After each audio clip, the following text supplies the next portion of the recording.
cara que é um gestor de TI ou um líder de TI, ele quer começar a trazer esse assunto de observabilidade para dentro da empresa, né? Acho que duas perguntas são essenciais para esse cara sair desse episódio com uma luz e com conhecimento para ajudar ele no dia a dia. Primeiro, quais são os principais componentes que ele deveria ter para iniciar a observabilidade? A gente já falou aqui do APM, né? Outra característica é log centralizado, né? Como que ele consegue ter esses dashes, etc, etc. O que mais ele precisa para isso? Porque tem alguns outros componentes que aí são dependentes da arquitetura, né? Como, por exemplo, um Prometheus, etc, um Service Mesh para ele monitorar a transação entre serviços, etc, mas nem sempre é a realidade da arquitetura do cara.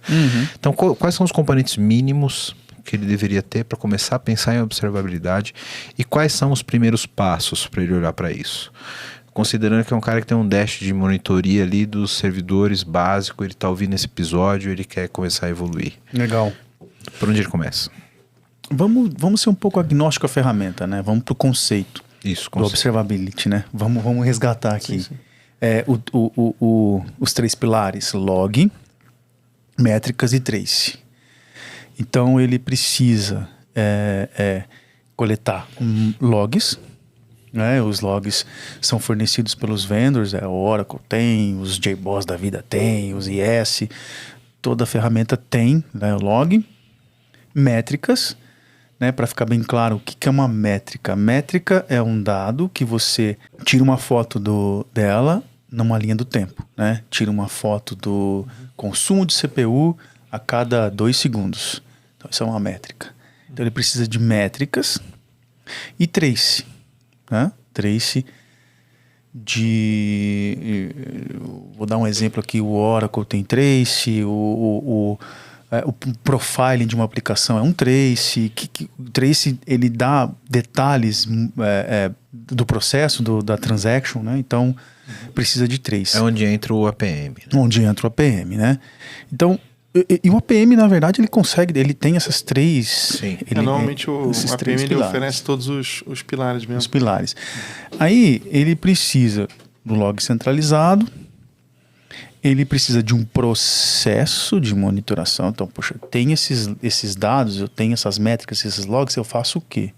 Então eu preciso de alguém especializado em monitoração para saber que eu preciso ter o conceito de eventos, o que esses eventos estão acontecendo em cada camada, né? O banco de dados tem seus eventos, o evento pode se tornar um alerta, ou um alarme, perdão, né? E esse alarme pode ter três situações, né? Que ele está normal, que ele está em perigo, ou ele já está estourado.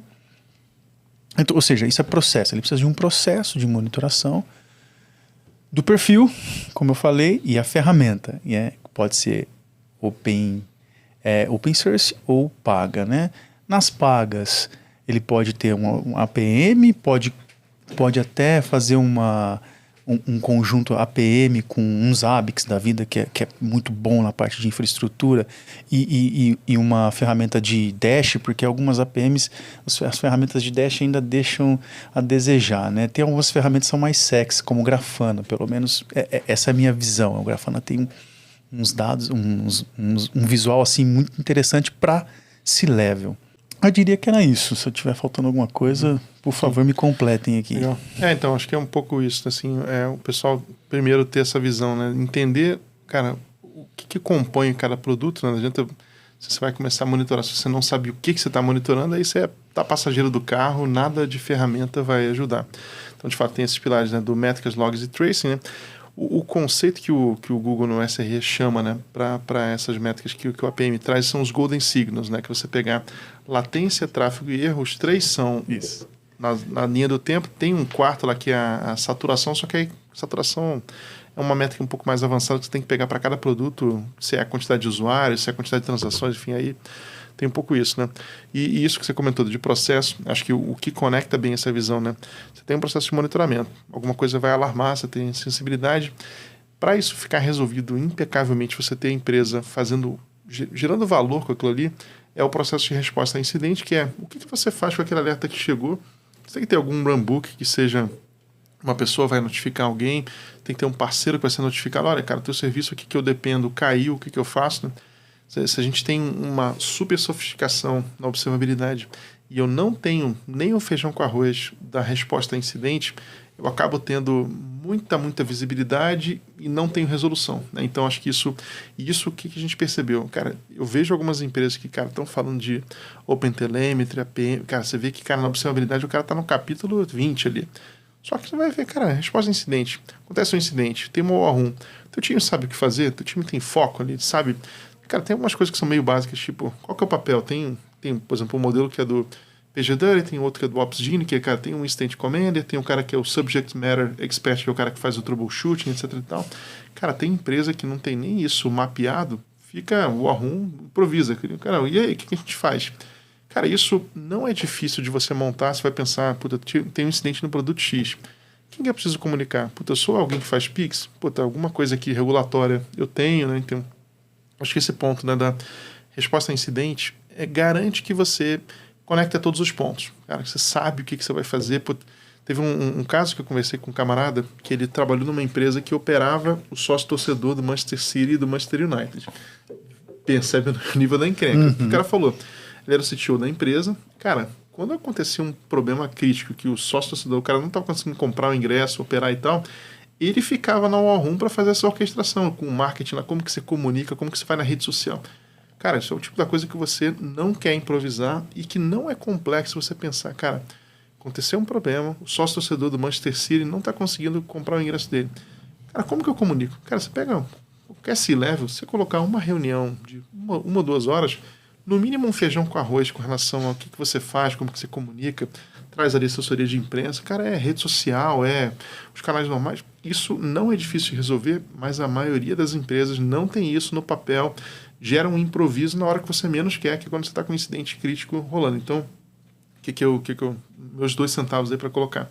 Não se limite só a esse ponto da observabilidade, que é muito ferramental, muita engenharia, super importante, sem olhar o que você vai fazer para cada incidente importante no produto que você tem, que pode ser tão simples quanto você tem um runbook, cara, o que o camarada que percebeu um incidente, o que ele faz na sequência? Como que ele resolve e como que ele comunica, né? Que às vezes a comunicação é tão importante ou mais do que resolver o incidente em si, porque se você deixa o camarada lá com o C-Level esperando saber se o teu banco de dados está impedindo alguma coisa ou não, cara, a temperatura só vai aumentando, né? Daqui a pouco o cara fala, puta, e aí? Fica todo mundo no WhatsApp, todo mundo no improviso. Se você define um processo, cara, documentado ali, simples, você traz uma tranquilidade, uma comunicação que todo mundo fica com uma temperatura ali tranquilo, sabendo o que está acontecendo. Então, esse é um ponto que a gente tem percebido algumas empresas que investiram muito em observability e não definiram nem o básico, nem prepararam o time. Não adianta você descobrir o problema se você não sabe o que fazer com ele depois. Exato. Né? Você só vai gerar frustração. Né? E isso, cara, por incrível que pareça, um negócio bobo, cara, mas pega aquele negócio, pega aquele prédio comercial que tem 30 andares, você vai ter umas 2 vezes por ano, você vai fazer aquele ensaio de incêndio, vai descer lá e tal. A mesma coisa vale a gente ensaiar o que acontece num incidente. Fala, cara, vamos provocar um incidente aqui, ver como é que fica a tratativa. Aí o cara que caos. Pega o cara que é dev, coloca ele numa situação dele ter que fazer um troubleshooting, pega um processo de comunicação com quem que você comunica. Isso, às vezes, para suavizar a percepção do problema, todos os clientes em volta estarem tranquilos, se você comunicou bem o que está acontecendo, você ganha mais tempo e credibilidade para construir a solução que vai ser definitiva. Né? Então, esse é um ponto que eu vejo um pouco de carência que a gente tem tentado trabalhar para preparar mais os times para isso. Né? O Wellington, se você me permite, talvez a gente possa ter deixado alguns gestores de TI meio confuso pela quantidade de coisa que a gente falou, mas é importante pensar no seguinte, como eu fui pré-venda, né? Se eu não falar isso aqui até o meu mentor vai ficar triste comigo. Primeiro, definir a estratégia. Né? A estratégia é ver onde eu estou, para onde eu vou e como que eu vou. Então, gestores, olha, onde eu estou? E é um caso verídico. Se eu não tiver nada, absolutamente, eu não tenho monitoração nenhuma. E eu preciso, em muito pouco tempo, ter monitoração, pelo menos de servidor. Então é para onde eu vou. Eu não tenho nada, preciso de monitoração, pelo menos nos servidores, nas bases de dados. É o que ele quer, tá? Como que eu vou? Cara, um Zabbix. Põe um Zabbix, contrata 2 pessoas boas em Zabbix. Tô dando um exemplo verídico de que aconteceu. Uhum. Porque ele não precisava de APM. O problema dele era aquele momento era tirar a empresa do zero.